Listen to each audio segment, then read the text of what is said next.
Question: what is the nature of tax exemption?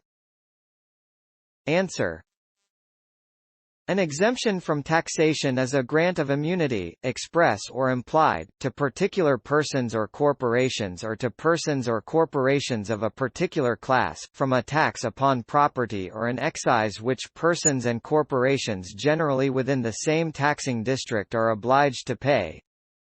It is a freedom from a charge or burden to which others are subject. Notes: he who claims the exemption must point to some provision of law creating the right. It cannot be allowed to exist upon a mere vague implication or inference.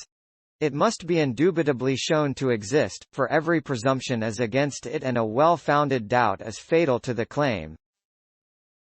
Facts: Smart Communications, Incorporation, a domestic corporation, was assessed deficiency franchise and business tax by the City of Iloilo.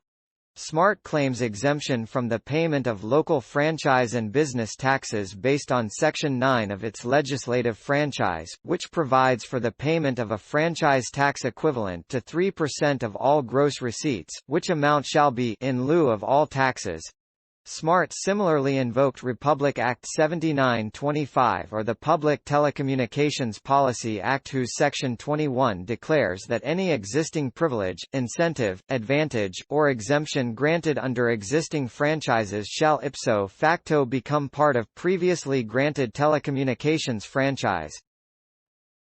Held: he who claims an exemption from his share of the common burden of taxation must justify his claim by showing that the legislature intended to exempt him by words too plain to be beyond doubt or mistake. The burden, therefore, is on Smart to prove that based on its franchise and the Public Telecoms Act, it is entitled to exemption from the local franchise and business taxes being collected. The "in lieu of all taxes" clause in a legislative franchise should categorically state that the exemption applies to both local and national taxes. Otherwise, the exemption claimed should be strictly construed against the taxpayer and liberally in favor of the taxing authority. Moreover, applying the rule of strict construction of laws granting tax exemptions and the rule that doubts are resolved in favor of municipal corporations in interpreting statutory provisions on municipal taxing powers, the court held that Section 23 of Republic Act 7925 could not be considered as having amended petitioner's franchise so as to entitle it to exemption from the imposition of local franchise taxes.